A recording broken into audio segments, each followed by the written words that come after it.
So the objective of today's training is to provide the understanding of the following, like what is Splunk, how to use Splunk, the license management, and to manage the apps.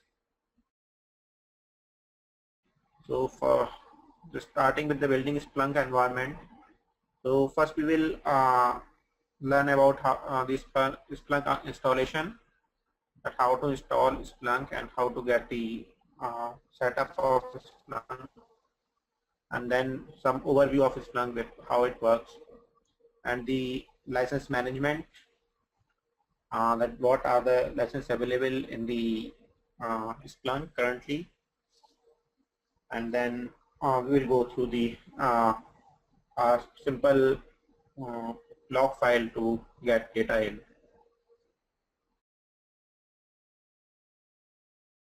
So yeah, we'll start with the Splunk installation. First, let me tell you about the Splunk, that's what it is. So Splunk is basically a log analyzing and monitoring tool. It is using by various agencies, companies to monitor their data.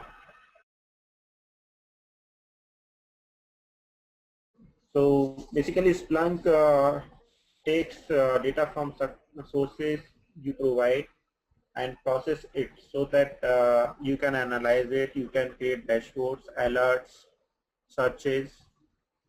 So the main purpose of using Splunk is that you don't need to go to the log files again and again to see what are the errors there, or you can also connect database logs in Splunk, so that the logs from database will come into Splunk and it will store a copy of that logs in the index form, and then you can easily search those logs from the database. You don't need to go to database again and again. So we have multiple environments like production and QA environments, so it's difficult to get access of all the environments. So we use Splunk to get data from those databases, and we provide access of Splunk to the users. So like I already said that it gets data from the different sources and stores it in the indexes. So we call this process is indexing.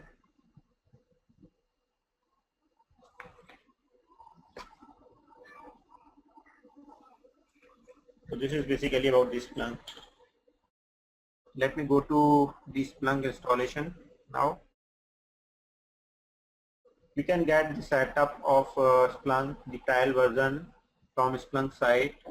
There are different versions available starting from 4x to 6x. So the latest version is 6.2. So we can now see how the Splunk can be installed on a system.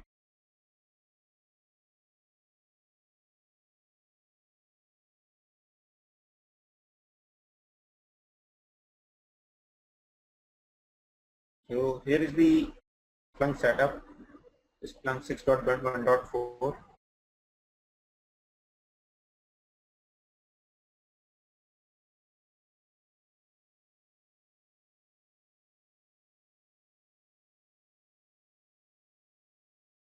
So yeah, so this is a 32-bit version of Splunk which I downloaded. It is 6.1.4. So, but my machine is 64-bit, so we can also download 64-bit version, but we can set up 32-bit also on the 64-bit versions. So let me continue. Yeah, it will show you this screen that whether you want to install Splunk or not. You can click on next, accept the terms and condition, and then click next. So basically, means default path of Splunk is C program files and Splunk. You can also change this path using change button here. You can give any folder name, whatever you want, or if you want to install it in a different drive, then you can write D and click OK. It will install it in the D drive. D program files Splunk. So it's not mandatory to install Splunk on C drive. You can install it anywhere. It will work. So let me go to the default location.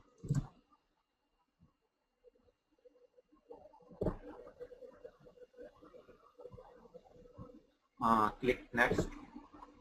So there are two options, whether you want to install Splunk as a local system user or any other user. So we usually install Splunk as a local system user. If you want to use another user, you can use this option. So let's go with the local system user. It is asking you to whether you want a shortcut in your system. If you click the checkbox, then it will store a shortcut in your program files in all programs. So I'm not selecting it so that it will install by default on a particular location.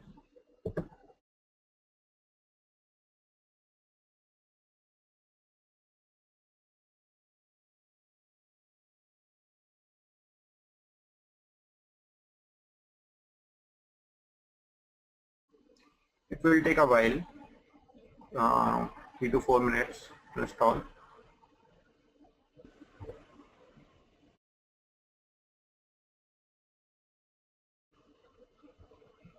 Yeah, so as I told you that Splunk uses the different sources like files, directories, and the database logs also, and it also stores Windows event logs, the performance logs as well.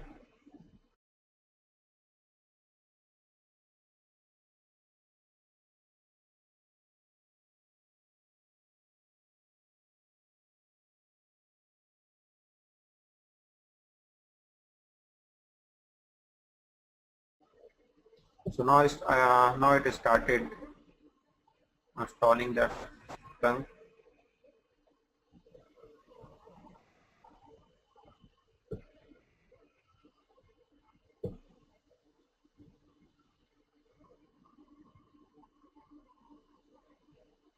So basically it installs Splunk in C program files and Splunk folder. There will be multiple folders in Splunk folder which we can modify. There are different configuration files which we can modify to customize our application according to us. So this is the trial version of this Splunk which we are currently installing. So this version is basically only for 60 days. Once 60 days are expired, then you need to contact to Splunk for a licensed version, or you can use a free version also. But that free version is only for the limited access. It will not allow you scheduling the searches, creating any alerts kind of things. So basically, if we talk about indexing volume, so it usually the trial license can index 500 MB data per day.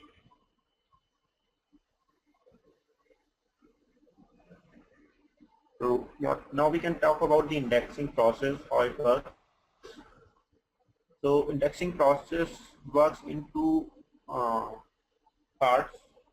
One is indexing, and first is parsing and then indexing. So basically, as we discussed, that it takes data from different sources. So once it gets data, the updated data, then it takes the data from the file in the chunks, around 10,000 bytes chunks. So once it receives data in the chunk, then it passes that data to the parsing pipeline. So now passing pipeline is the one which passes the data. It identifies what is the timestamp, what is the host of the data, like the server name from which it is coming from, and then the source type of that data. We will discuss about source type later when we go for the inputs. Basically, currently we are just discussing about the indexing, how it works in the background. So first it identifies the different timestamp, host, and source type, and then it identifies what is the line breaking of that particular event, and then it passes that data to the indexing pipeline. Indexing pipeline receives data from parsing pipeline in the form of segments. Then indexing pipeline work is to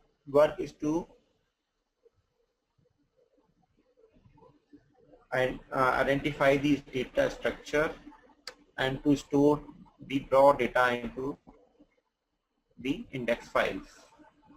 So basically, it first identify a data structure pointer to the indexer, and then stores the raw data into the index files.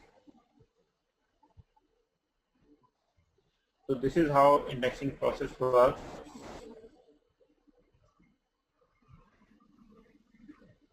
The other thing is we also we have an option. Once we log into Splunk, then we will see that there is an option of indexes.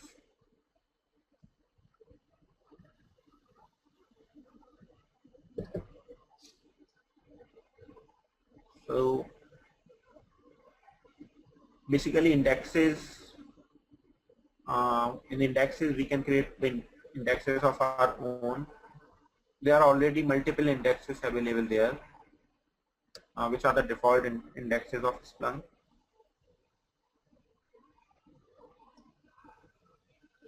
So there is one main index, which is the main index of Splunk, and all the data goes into the main index if we don't specify our particular index. So we always recommend to create an index of our data so that it will go and store in that particular index.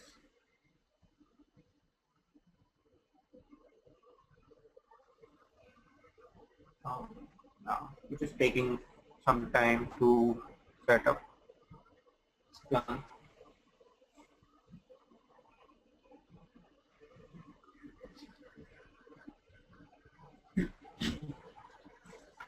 So in the meanwhile, we can also discuss about the licensing of Splunk. The license management we can discuss about in the meanwhile.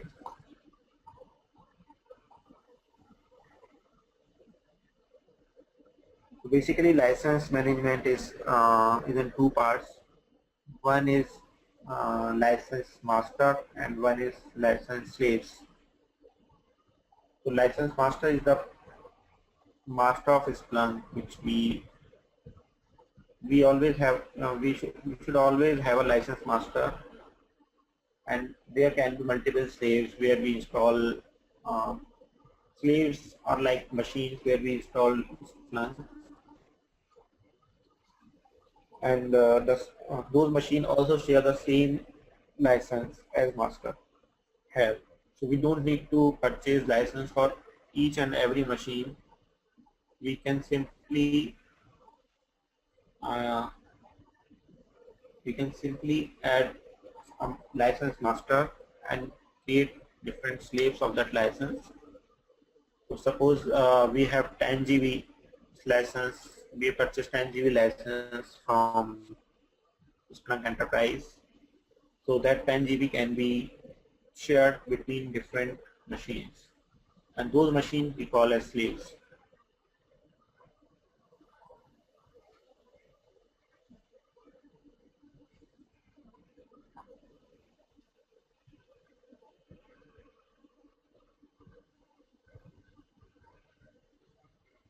So basically, Splunk Enterprise license specify how much data you can index per day, like from last midnight to midnight today.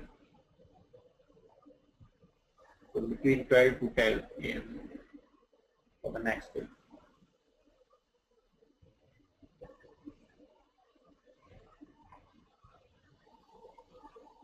So any host, like any machine which is performing the indexing in your environment, that should have a license.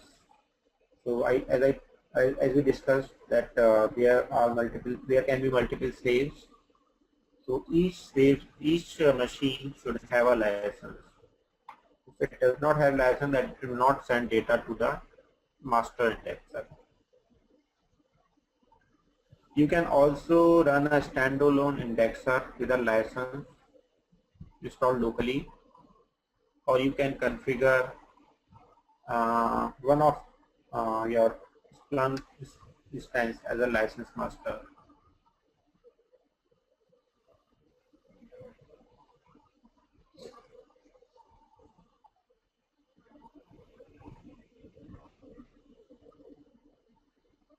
So for the indexing volume, access to some Splunk features requires an enterprise license. As we discussed that not all the features can be accessible by the free license or trial license.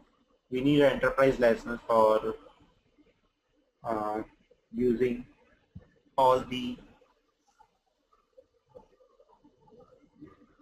access.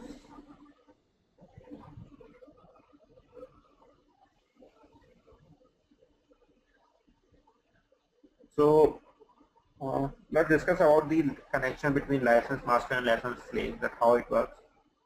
So once it is installed, then I'll let you know. So before that, I'll just give you the overview. When a license master is configured, then at that time license slave can also be added.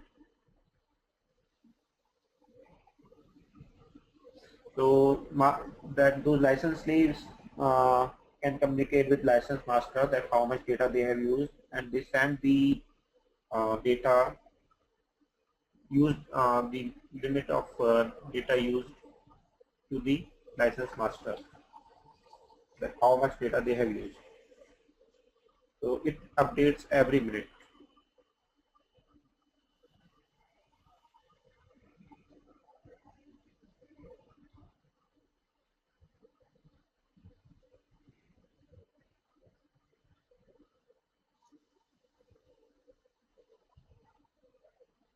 So if the license master is unreachable, the license slave starts a 72-hour timer.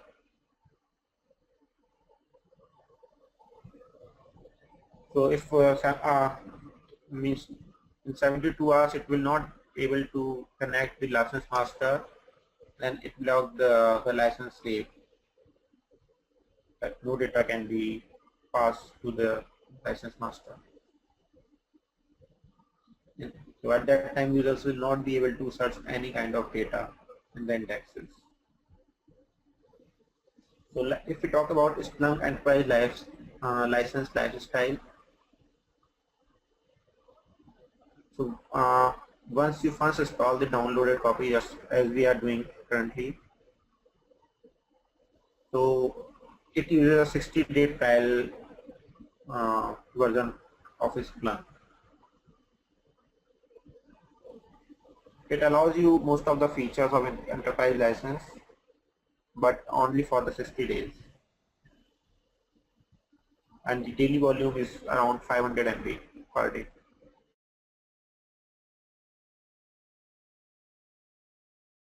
So once the 60-day trial expires, So you need to contact the Splunk Enterprise for a enterprise license. And if you don't want to purchase enterprise license for a while, so you have an option to switch your license to the free license. So Splunk Free includes a subset of the features of Splunk Enterprise. It also allows you to index up to 500 MB of data, but it will not give you access of all the features like creating the alerts and scheduling the searches, those kind of. Let's discuss about the types of Splunk software licenses. We have enterprise license and the sales trial license, enterprise trial license, and the free license. So as we discussed earlier, the free license, enterprise trial license, and enterprise license. We also have a forwarder license. So we will discuss about the forwarders later on. So in general, there are 4 types of license. The enterprise license, which enables all the enterprise features like authentication and distributed search. The free license allows very limited indexing volume, and it does not allow you authentication. And then forwarder license allows you to forward data. So yeah, forwarder license allows you to forward data, but it will not allow you to index the data from the different sources. So it can only send data from the machine to the main indexer.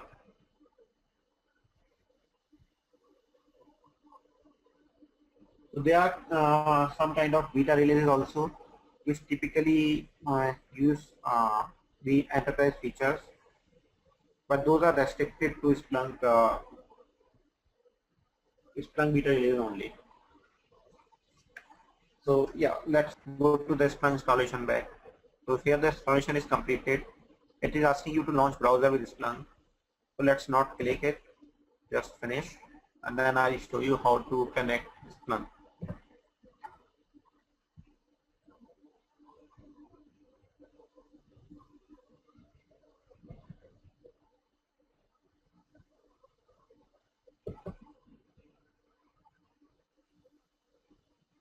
Let's open another IE and then we will see.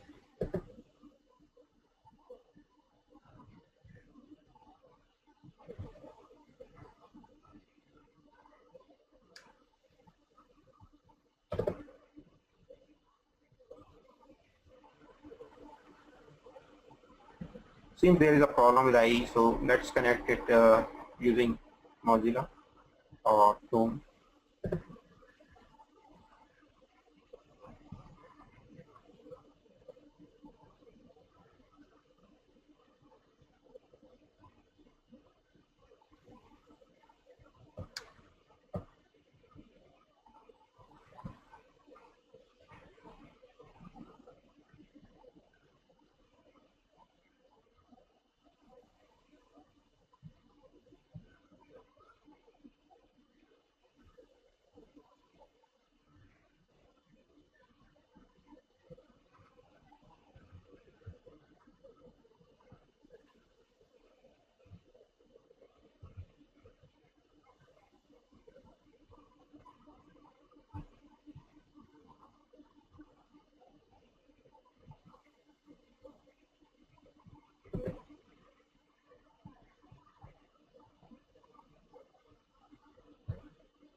So to connect this Splunk, we use HTTP.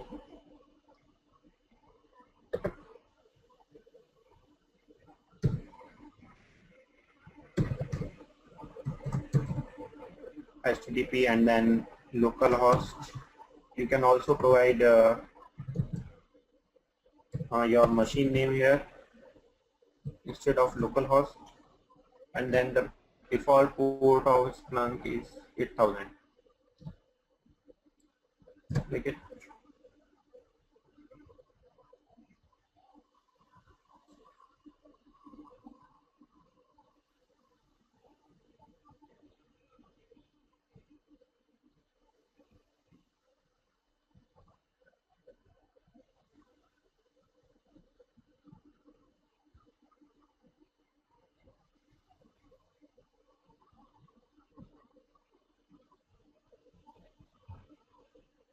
So as it is the first time, so it is taking time.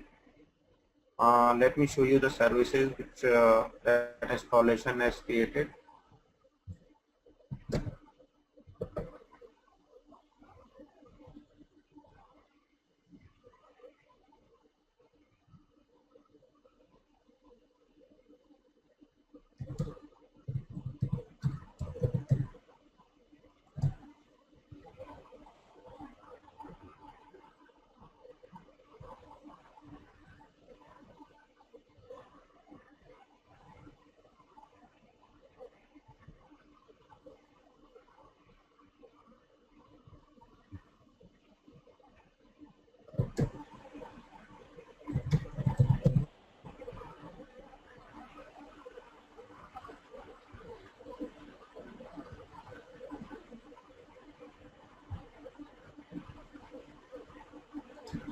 So yeah,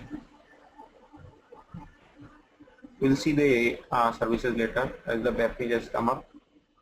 So this is the Splunk first login page.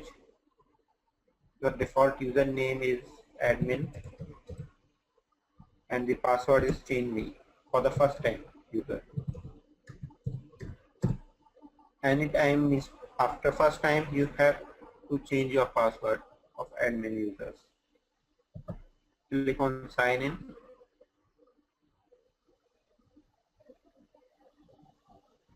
It will ask you for changing the password.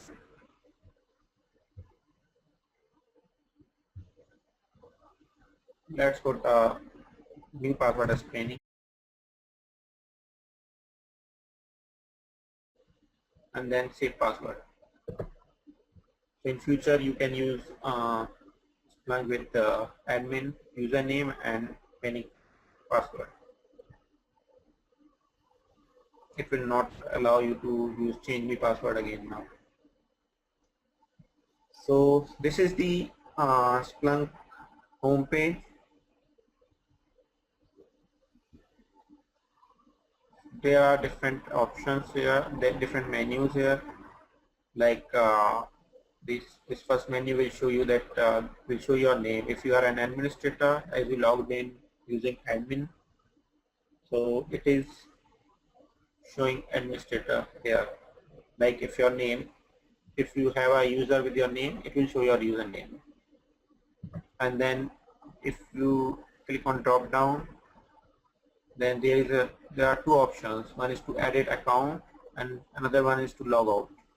Using logout you can go out from the Splunk, and using edit account you can change your details here, like passwords, your name. Let's see. Click on edit button.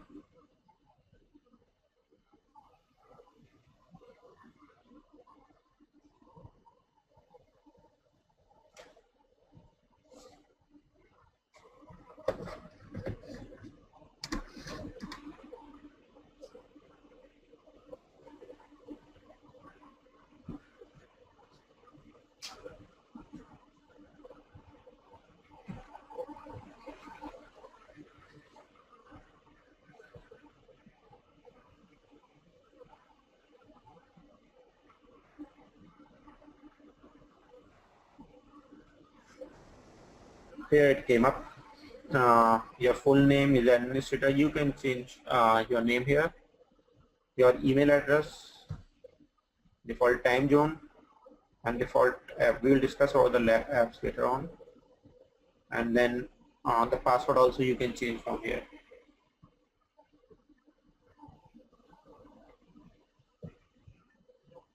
So there is an option to save the details.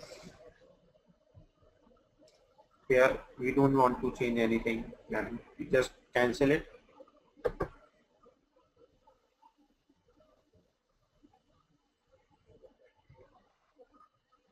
It will return to the home screen. The next option is messages.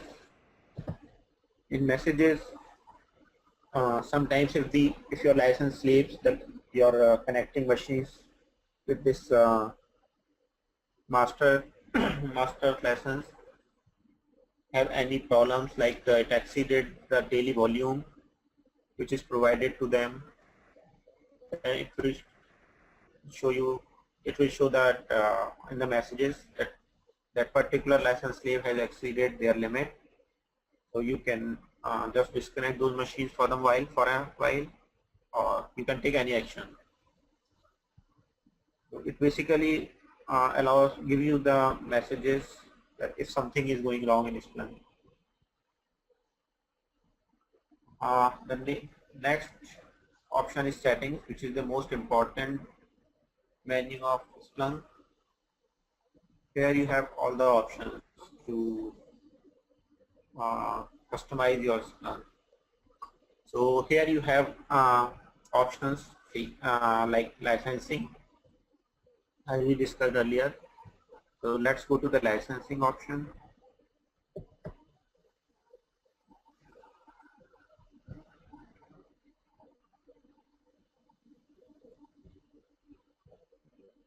This is something which we discussed earlier about the license management. Here is how you can change your license, and you can take the license your Splunk saves. The license label.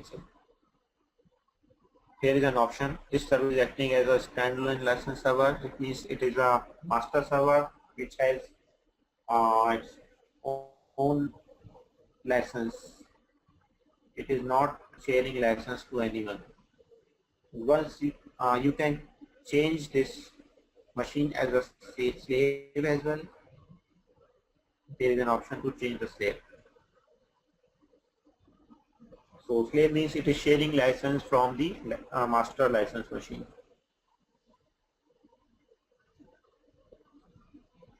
The next option is changing the license group.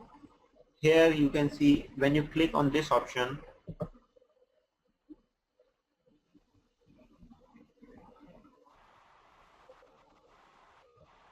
then you can see all types of license which we discussed. Like as we discussed about the enterprise license. So basically enterprise license is the full-fledged license which we purchase from Splunk. It can be, the indexing volume can be anything like 10 gigs, 20 gigs, 3 gigs, whatever. It depends on your requirement, of your company requirement, that how much data you want to index daily. So if we say that 10 gigs, then it will index 10 GB data per day. Currently we have enterprise style license as you show in the bottom.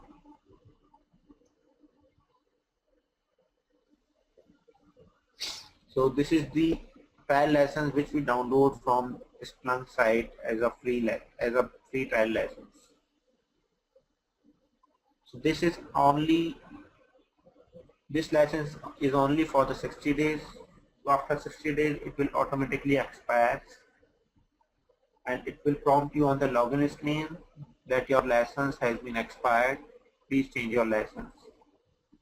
So once you see that message, you will understand that your license has been expired now. You can, once your license is expired, you can go to free license, click on free license and save it.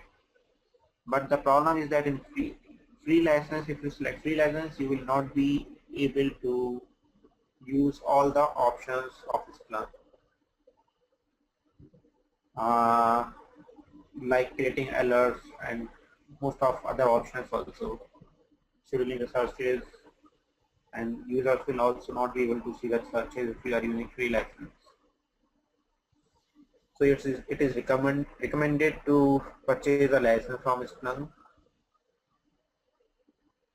to work as a full-fledged license and use all the options which are provided by Splunk. The first option is the enterprise license. We discussed about the enterprise trial license, like free license, and the enterprise license is basically, as we discussed, it is the full-fledged license which we purchase from Splunk. And the last option is forwarder license. So suppose we want a machine to work as forwarder. We will discuss about forwarders in the later classes. So I'll just tell you about the forwarder license at the moment.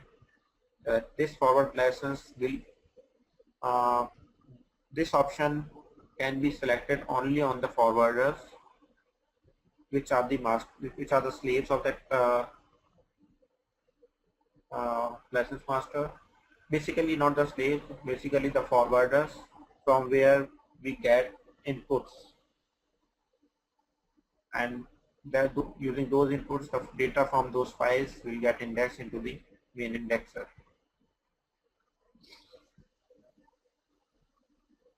So basically there are two parts, one is main indexer and one is forwarders. Main indexer, basically in each environment we create two different machines. One is the main indexer, which manages all the indexes, stores the indexes at the particular location, gets the data from the sources, and it stores the data at a particular location in Splunk. So forwarder license we can discuss more about when we discuss the forwarders. So let's cancel it. This is how you can change your licenses.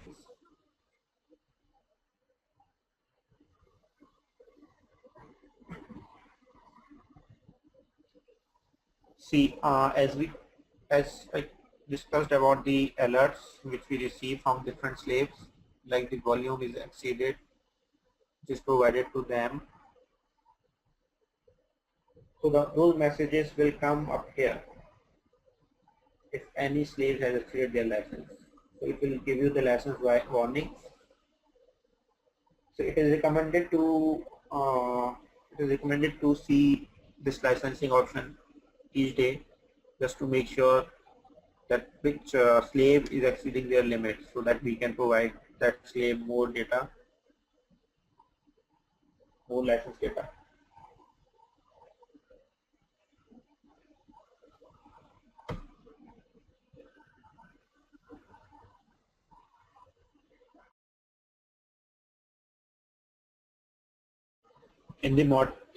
At the bottom you can see the local server information. What is the expiration date of this particular license? As we discussed, it is 60 days trial license. It is showing 22nd of July because we installed this version today, and it is giving you that how much is the daily volume data. 500 MB is the current, as it is a trial license, and we have not used any volume today, so it is showing 0 MB. There is an option of warning count, at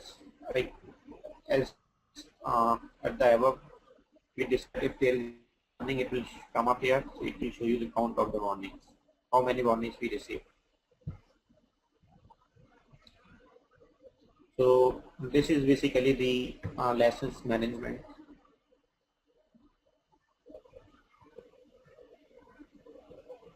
We have already discussed change to slave. Let's see what comes up when we click on this option. So if you want to use this Splunk version as a slave, this Splunk machine as a slave, so there are the different options. Designate the Splunk instance as the master license server, as this is the one, and the other option have the different options available. So the first one is to point the local indexer at the local master server and disconnect the local indexer from any remote license server. So we can choose any of these options. This is only when we want to create a slave of that license.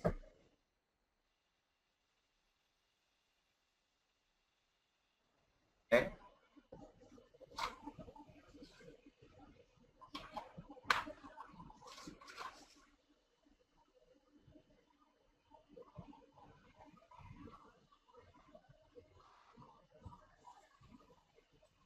So basically, if we talk about license violations, so violations occur only when you exceed the maximum indexing volume allowed to your license.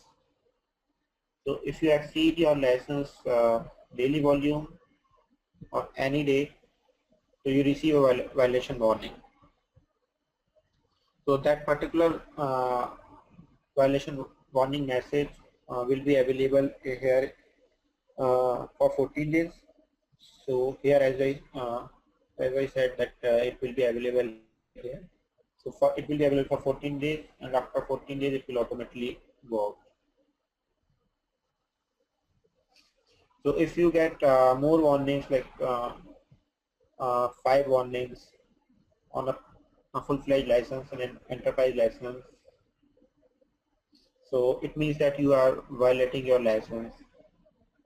So it may disable your searches because it thinks that you are violating your license in it. So that's why we always go and see how many warnings are there, so that we can provide that particular volume to that particular slave, so that it will not throw any warning.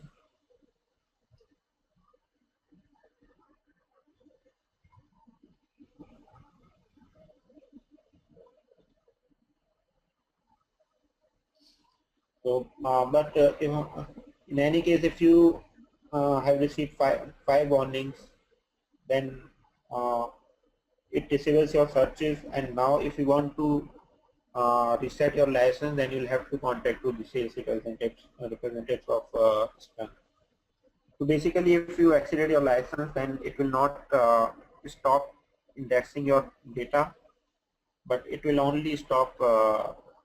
It will only block you to search any data which is already stored in the Splunk. So this is all about this license management.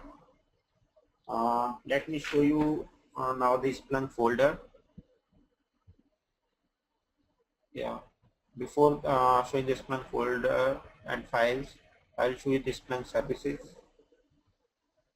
In services.msc, you will see that there are 2 services available: Splunk D and Splunk Web. It comes automatically when you install a Splunk license, whether it is a trial license or enterprise license. So basically, it is started initially on both Splunk D and Splunk Web. So Splunk D is basically the main service of Splunk. This is responsible for all kind of indexing, getting data from different sources, and also creating the alerts and searches and just to the users. Basically, Splunk D should always be start at your master's indexer. There is another service of Splunk Web. So this service is only for the web of Splunk, as we are seeing here. This is the Splunk Web, where we are getting all the options. Once this service is stopped, then we will not be able to connect this. It will show that it will show that Internet Explorer stopped working or something like that. So if you want to use Splunk UI, then you need to start this service, Splunk Web. So as we initially when we were installing the Splunk, we provide it as local system. Let me show you the properties.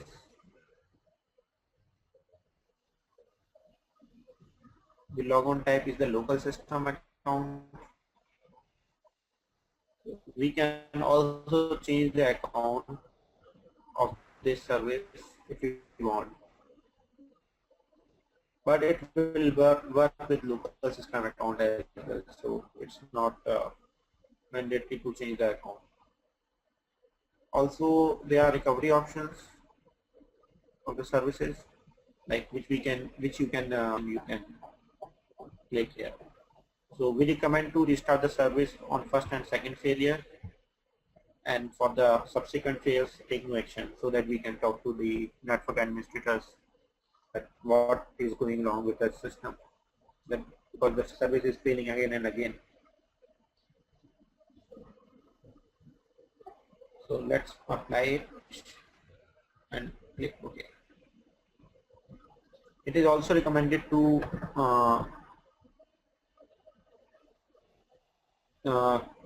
keep Splunk, but if we want to use UI, then we need to start Splunk Web. So basically, on all the forwarders from where we are getting data, we stop Splunk Web there on those machines, because we don't use UI of Splunk on those machines. We only use Splunk D to forward data to the indexers.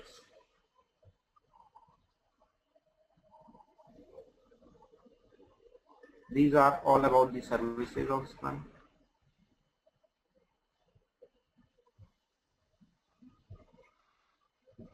Let me show you the folder. We installed it in C.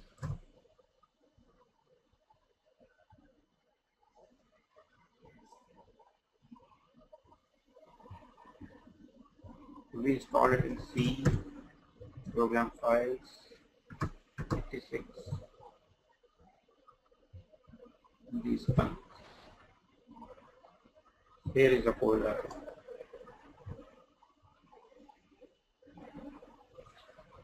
So basically, this is the location where it stores the indexes, the where, live, one. Here, these are the all default indexes.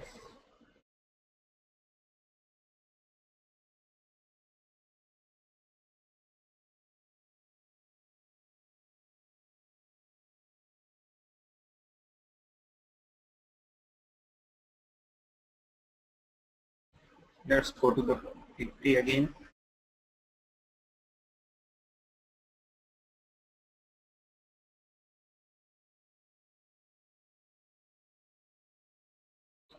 We discussed about what is Splunk and the license management, and how to use Splunk we can discuss now, where we can create a sample file and add it into the Splunk.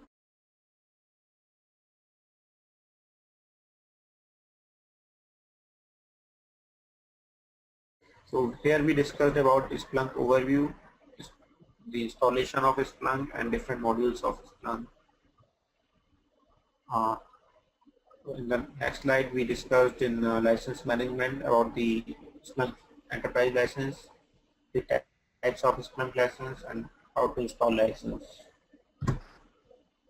So the next thing is how to get the data into Splunk.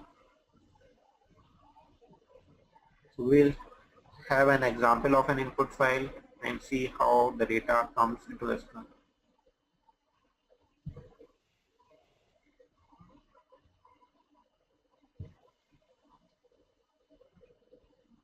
Let's go to the indexes. Let's create a test file first.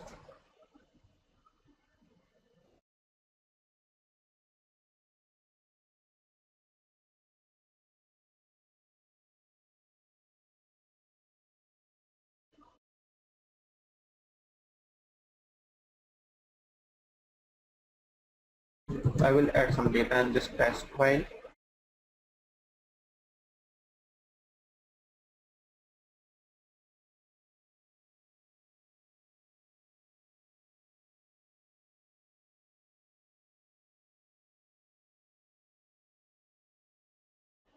So let's add only 2 rows and then save it. We will append those rows again, and then we'll see how data goes to Splunk.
So we created this file. What is the location of this? Let's close it.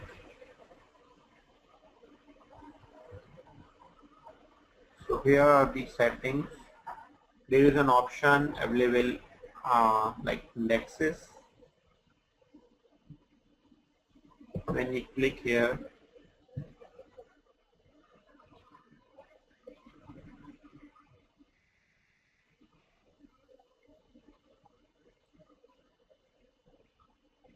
you will get an option of new. So using this new option, you can create an index, a new index for your test file. There are different index names, indexes already available. These are basically the default indexes which Splunk uses.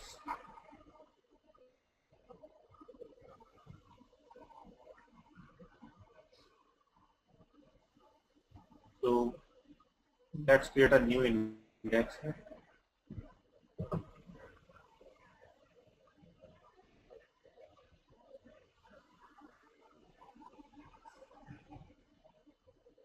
The index name can be anything. Let's do it as test index.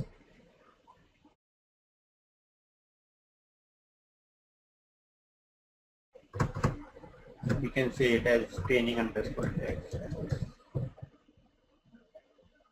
Once you click on save, it will save this index to the default location. You don't need to specify home path and other paths. Just have to save.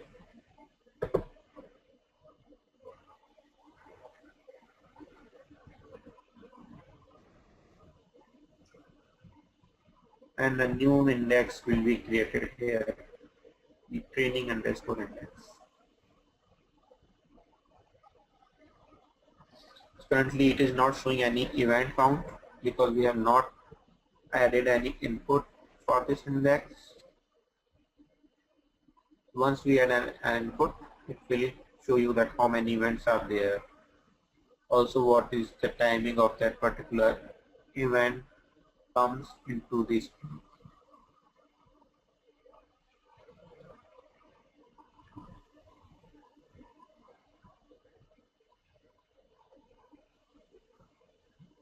So let's go to the inputs.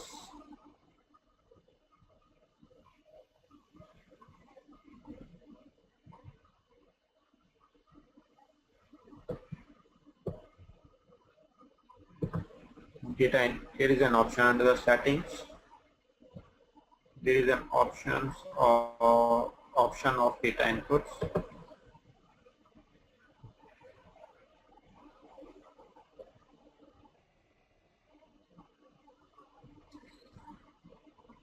There are the different options. Currently we will use for this file because it is some text file, so we use files and directories.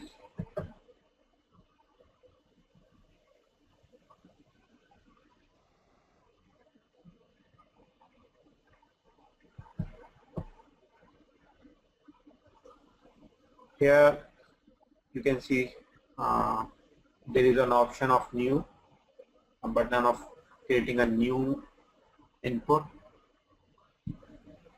Few inputs are already there, which comes with Splunk. These are the default inputs. So you'll just go and click on new button.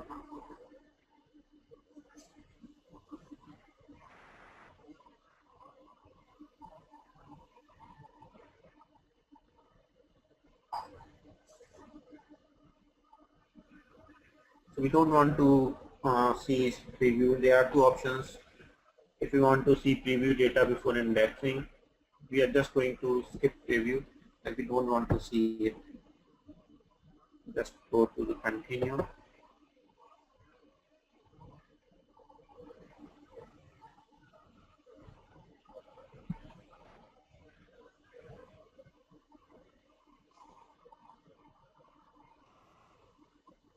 So here are the different options available. So like if you want to continuously index your data from your file or directory, so you have to click on the first option. If you simply want to upload an index file and you don't want to continuously index that file, then you can click on the second option, upload and index a file.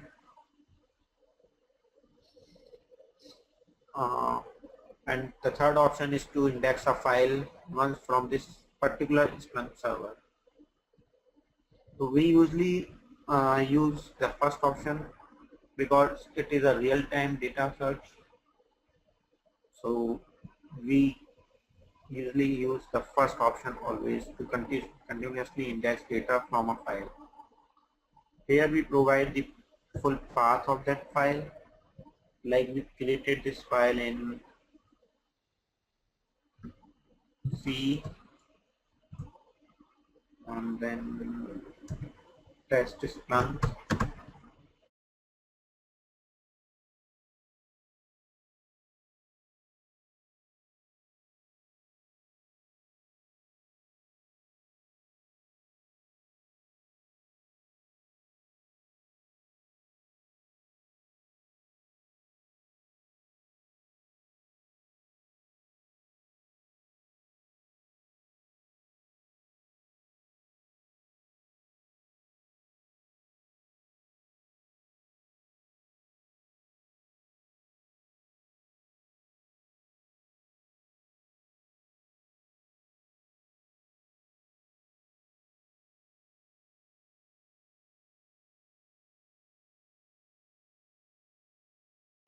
First underscore test underscore file. So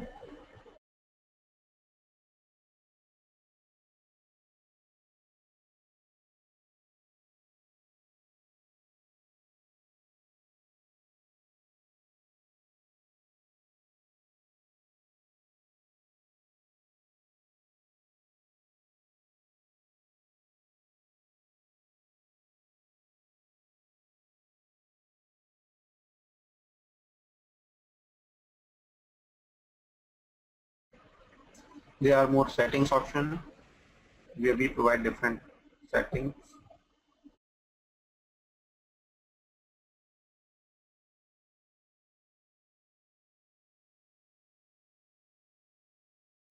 Here we provided the path of that particular file, and here we provide the host of that. The host is basically the server name or the computer name. So the computer name we can provide anything. Like for this, we can also provide the local host as a host field. There should be a computer name always or the local host. The next option is to specify a source type for this particular input. So if we click, if you use automatic, then it will store that particular data in automatic in the Splunk default source types. But we always recommend to use a different source type for each kind of sources.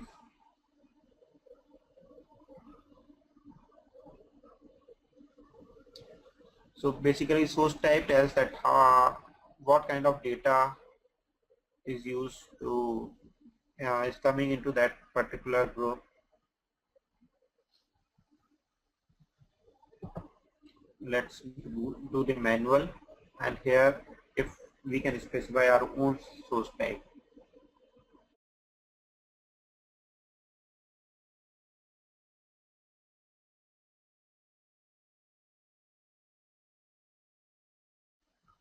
And here the next option is index, in which index we want to store that particular file.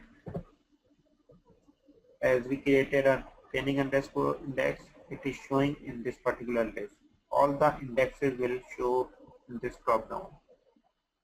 Let's select training underscore index. So basically four things are very important for getting an input. One is the path of the file, that the host name, and then the source type, and then index, in which we want to store it.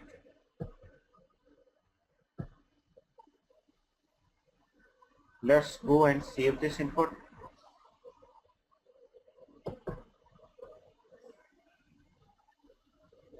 With an error coming, path does not exist.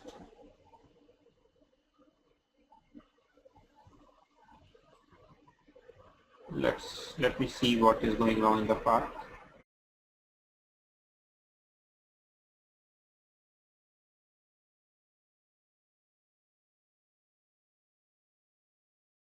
We cannot store that.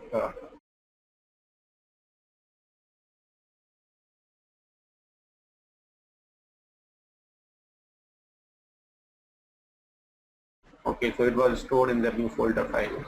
Let's rename this folder.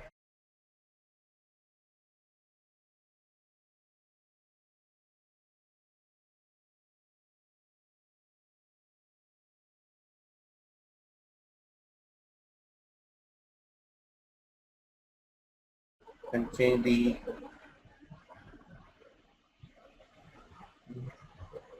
let's go and see whether it is giving an error again.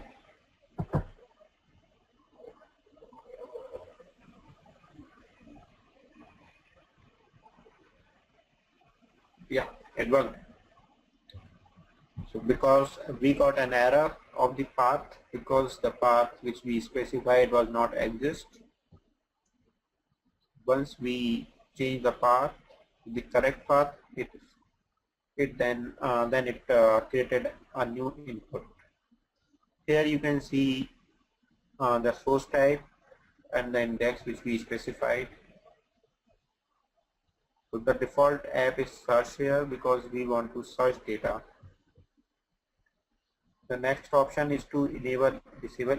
If we want to disable this particular input, then we can click on disable and it will be disabled again. It will not index any data.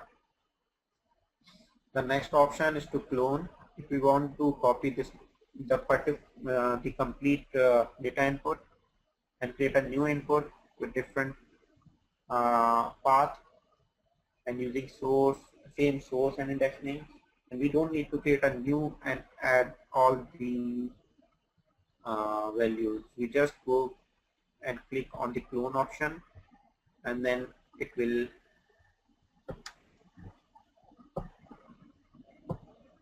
let me show you. Yeah, here it is. Just clone option, and then it will copy all the data from this particular input, and you can just click on save with different path and it will create a new input. It will save time. there is an option to delete that particular input as well. We are not having delete option on the default Splunk inputs because we are not authorized to delete Splunk default inputs. So as we have given an input to this Splunk, then that data must be indexed into Splunk. Let's see the index first. As I told you that all the indexes comes and store here. Here you can see training underscore index. So this is the index which we created.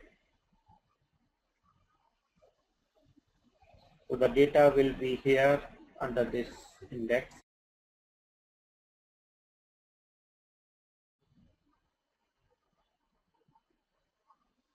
Under a DB folder. So we will discuss in detail how it indexes the data in the later classes. At this moment, I'm just giving you that overview that a new index will be created here, and then it will index data here, but at this location. So let's go and search that data in Splunk, for which we really added it.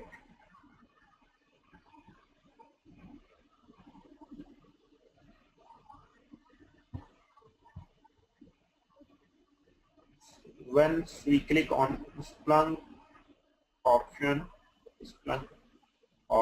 at left hand side, then we go to the search option and we'll see a text box to search the data. Basically, by click on Splunk, we go to the home page, and at the home page you can go and search your data which you have indexed.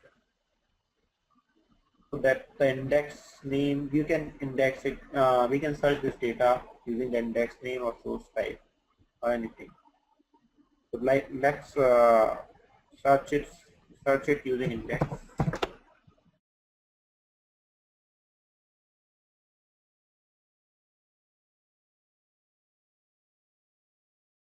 Here is an option to search. Once you click on search, it will show you the data which we have indexed, which we created.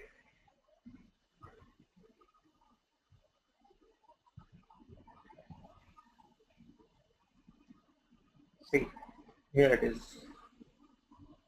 It is showing that one event is there because we created only one event with 2 rows at that time. So it identifies basically the timestamp, and at that time only one event was there with 2 rows. So it is showing you that particular text file. So basically, as we discussed earlier, that the main purpose of Splunk is to see data inside the Splunk. You don't need to go to the file again and again on any location. The same data will be used here, will come here, index here, and it will be easily searchable with very fast access.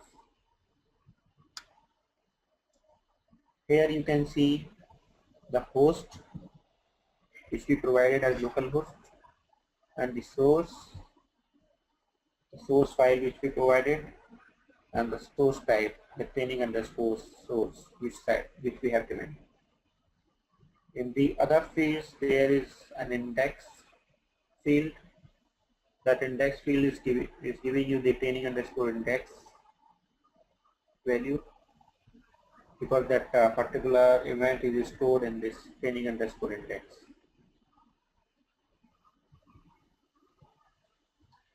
There are other options also, and the timestamp when it came up. It is not showing here because we have to set timestamp in the configuration file. We'll discuss it later. So basically, we have now an input, and that input is now in this Splunk. The data after that input is now in this Splunk. Let's go and add some more data in that file and see whether it is working in real time or not. It should work in real time. Means whenever you update anything in that particular notepad file, then that file will be updated here instantly.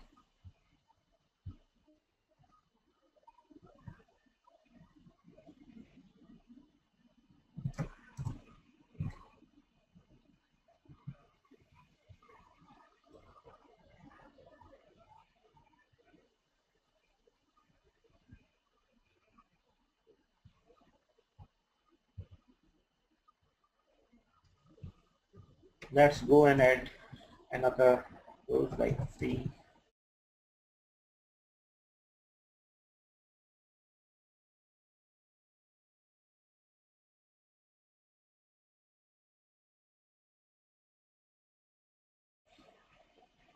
So I added another event here in that file, and we will just save it, close it, and then we'll see whether this particular data is updated in Splunk or not.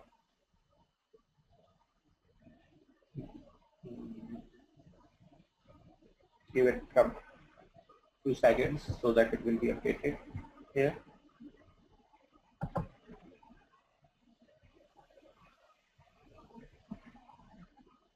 See, here it is. It has come to our training underscore index, and the latest event will come up on the top, and the older events will show at the bottom.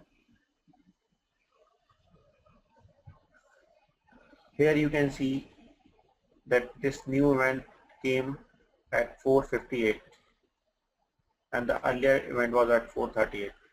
So it can show you that at what time, it will show you at what time that particular index event came into this number.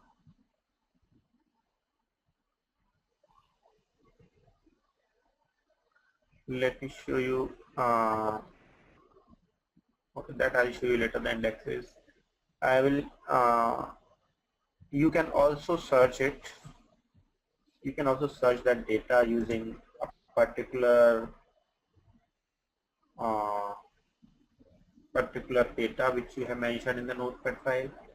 Suppose you added license, you can just click here and that license will go on top, and it will start searching all the events which have license keyword. In the next event, in the older event, we don't have license event, that's why it is not showing. I will show you that. It has the new event is having the license keyword, that's why only the licenses keyword events are showing up. Basically the purpose of showing this is to tell you that you can filter out your data. If you want data with a particular name or particular word, then you can index. This is a very small file. We may have lot of huge data files, so that filter is very easy to search.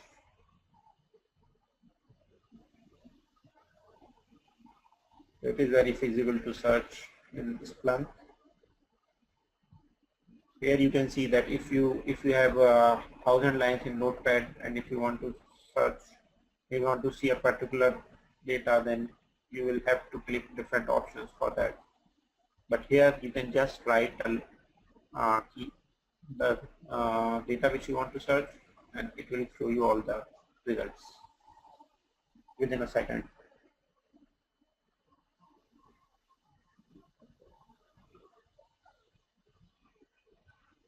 There is an option of timing.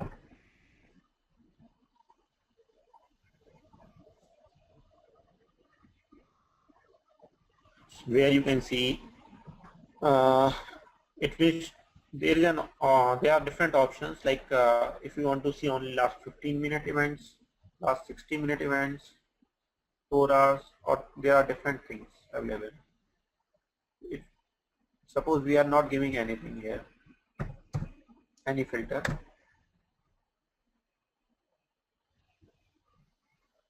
it is showing up all the events 438 and 458.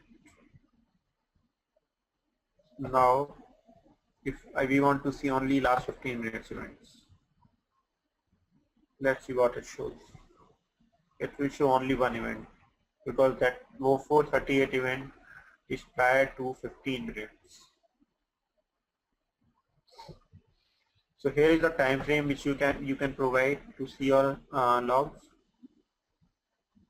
These are some presets. You can also specify your date range and date and time ranges.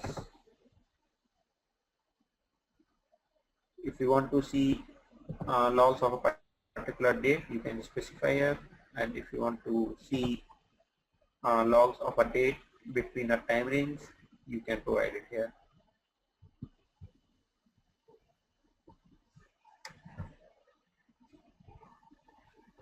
Let's go to the indexes and we'll see what is there.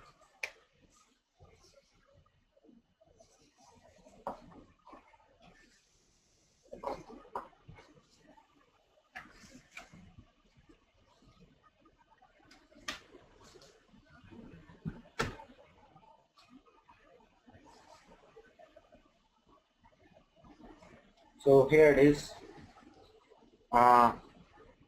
In our new training index, there are 2 events available. It is showing how many events are there and what is the earliest time of that event, what is the latest time. Basically, it stores the timing of that index, when the first event came up and when the last event came up. Also, it shows the size of that particular index. Currently, there is a very small data, so it is only showing 1 MB. So there are different apps also of Splunk which we currently have. All the apps you can manage from here. There is an option just adjacent to Splunk. There is a drop down which you can select. There is an option of manage apps. So apps is basically the pre-defined apps which Splunk provides, and also you can also create your own apps to the deployment server, which we will discuss in the later classes. Here I am giving you the overview of the manage apps.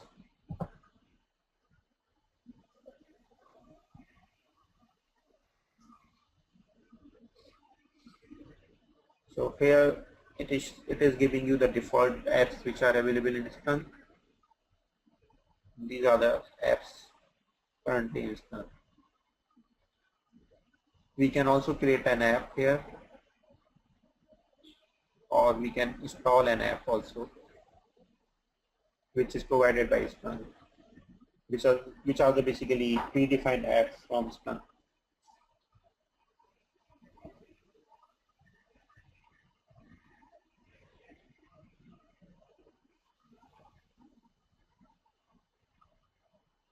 So basically, when an app is created by a admin user or Splunk user, so collection of objects will be created, which will make up that app.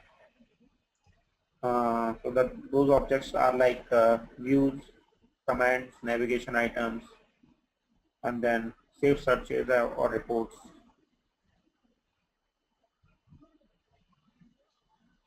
So we also have the permissions option here for each app. When you click on permission, it will give you the option that which role you want to give which permission, like read to everyone and write to only power user. Power user is basically the admin user.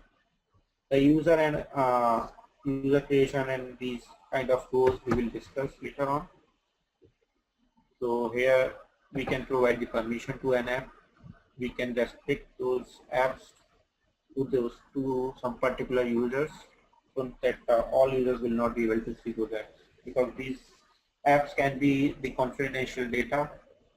If we create our own apps like dashboards and reports, so basically this is the all about apps. The creation of apps we can discuss in the deployment process in the next class. We can also edit those apps. So because these are only Splunk apps, so we are not able to edit these. You can see here searching and reporting.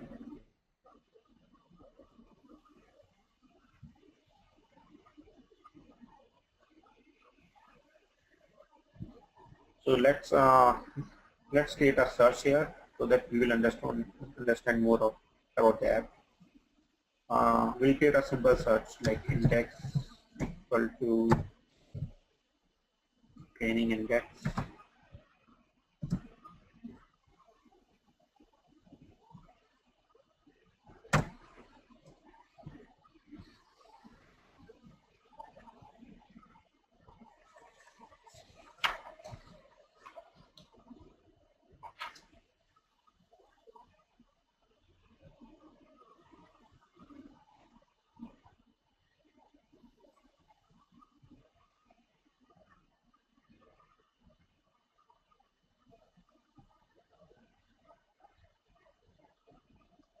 There is an option of save as,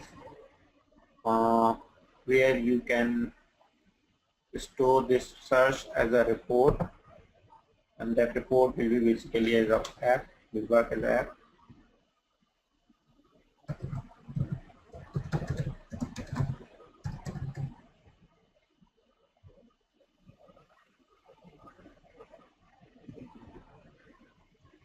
It is now showing your report has been created.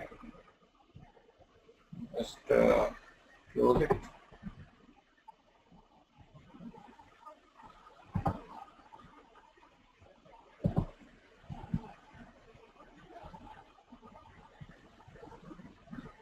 So a new report is created with the name of training report.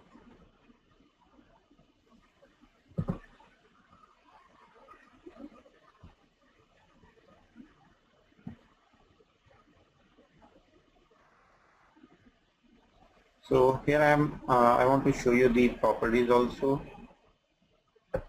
the edit properties of an app.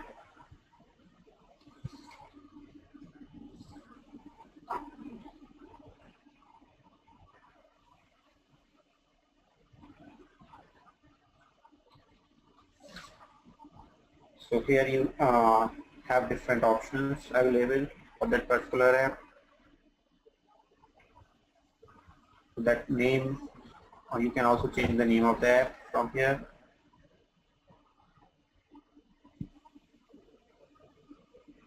And the update checking, by default the update checking is enabled.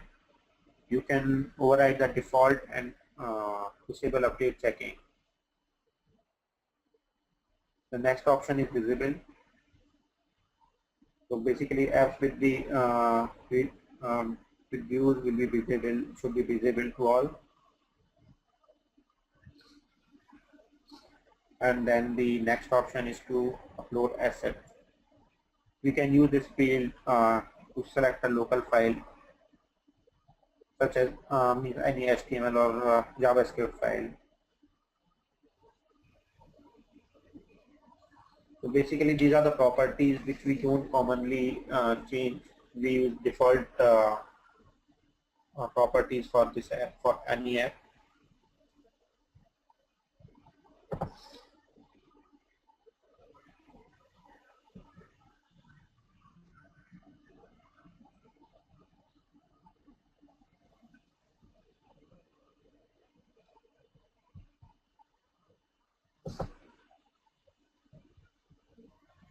So let's go to searches and reports, so that here we can see our training report which we created using a search.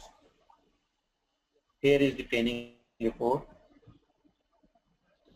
Currently it is, the permission is only private, so only the user which created can see it, which can change the search criteria of this. So so let's change it to all apps, so that all the apps available in Splunk currently, those will be able to see and use that particular report. So let's give read to everyone and write to only admin, so that all user will not be able to modify that report.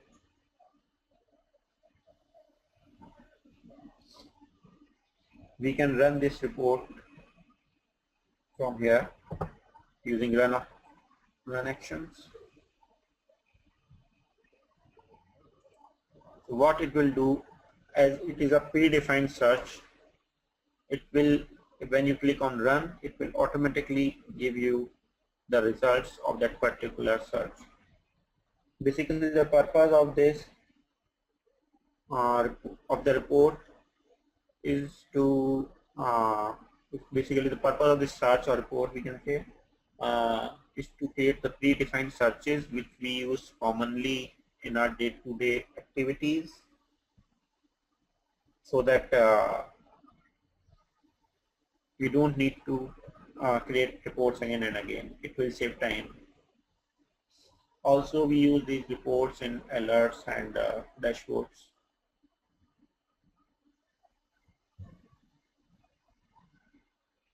Let's go to searches reports again.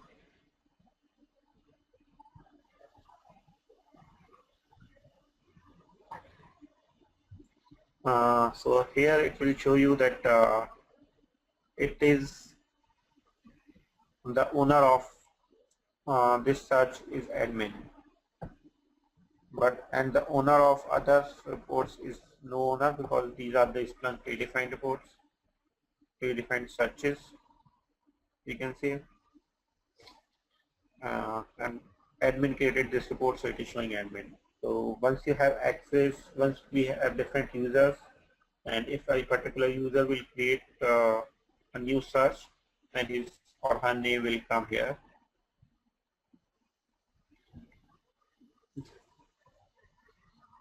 We can also clone this particular search, so that if we want to just modify a particular index name or particular source type, see, basically this is very small search which we created in the basically in the corporate world, in the production environment. If there can be a 10 to 12 line search. So if we want to same search but we just want to change the index, then we do clone, click on clone.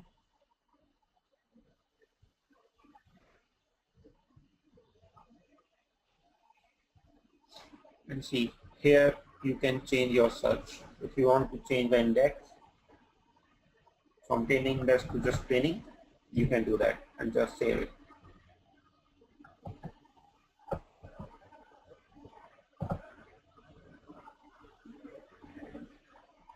Okay, so we need to add a search name also.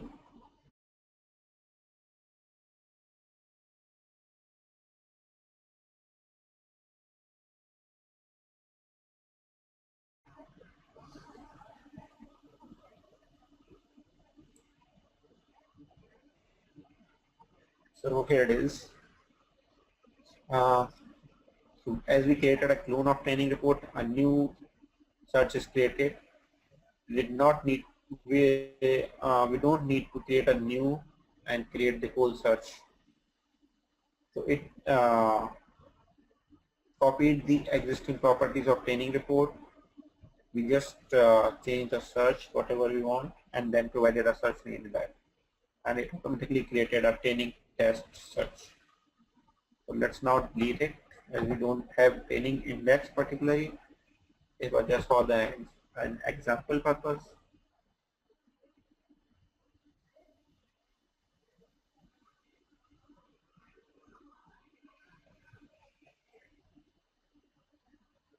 So it is deleted now. So here how we create predefined searches in our Splunk. So there are different more options available in this Splunk web. We usually call this Splunk UI as Splunk web. So there are options like system settings, server controls, forwarding and receiving. This is basically to forward some configuration to the forwarders, as we discussed, or the forwarder licenses or forwarder machines. So it sends configurations to the forwarders, and then we have access controls. So let's look at access controls and see what are options there. There are authentication method, users, and roles. We can create different users. So we'll discuss it later. And there is the new thing is forwarder management here. So forwarder management is basically to forward data to the particular forwarders, and it shows you that what data is forwarded to forwarder and to how many forwarders it is forwarded. We will discuss it in next class. And these are the other options available. And the lookups, fields, tags, event tags. This is basically the settings is the main part of Splunk which we use in our day-to-day administration. Basically, it is an administration part of Splunk.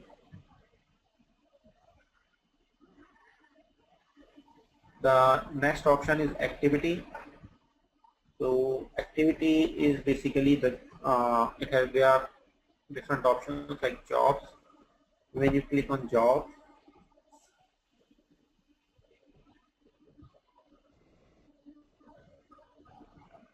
it will show you that how many searches you have searched so far. So as we search today, one search at 514 just now. So it is showing that the last search it shows in the jobs from a particular owner, from a particular user. So last search we did was at 514, and it returned 2 events, and the runtime was 1 second, and the status is done. If there is an error, then it will show you that there is an error of the search. We can see these jobs for our future purpose. If you want to see how many results we retrieve, so there is an option to save the job. It will save it automatically. It will not now expire until you will delete it. Otherwise, the job will expire after some time. There is another option of trigger alerts. We can discuss, these are related to alerts, which we can discuss later on when we discuss about alerts.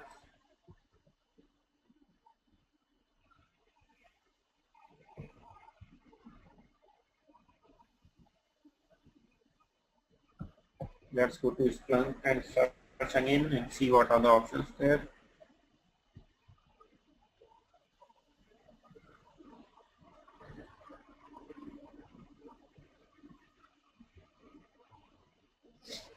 So on the first screen you can see different options like search, pivot reports, alerts, dashboards. Like the reports as we created, you can see the predefined reports.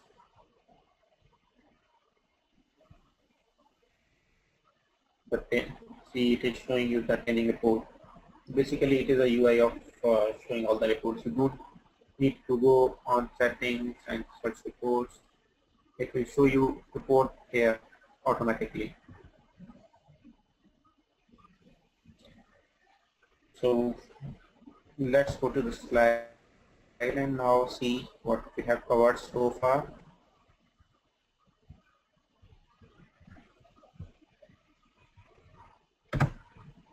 So we have covered what on the Splunk, how to use Splunk with an example, and then license management and the manage apps. The overview of manage apps. This license management, that's types of license we have covered. The, how to get the data into Splunk, and the manage apps configuration and properties. The overview of that. So yeah, so that's it for today. Tomorrow we will discuss about something more about the configuration files, and the deployment process, the forwarder management, and the different type of forwarders which are available in our Splunk. So yeah, so that's it for today.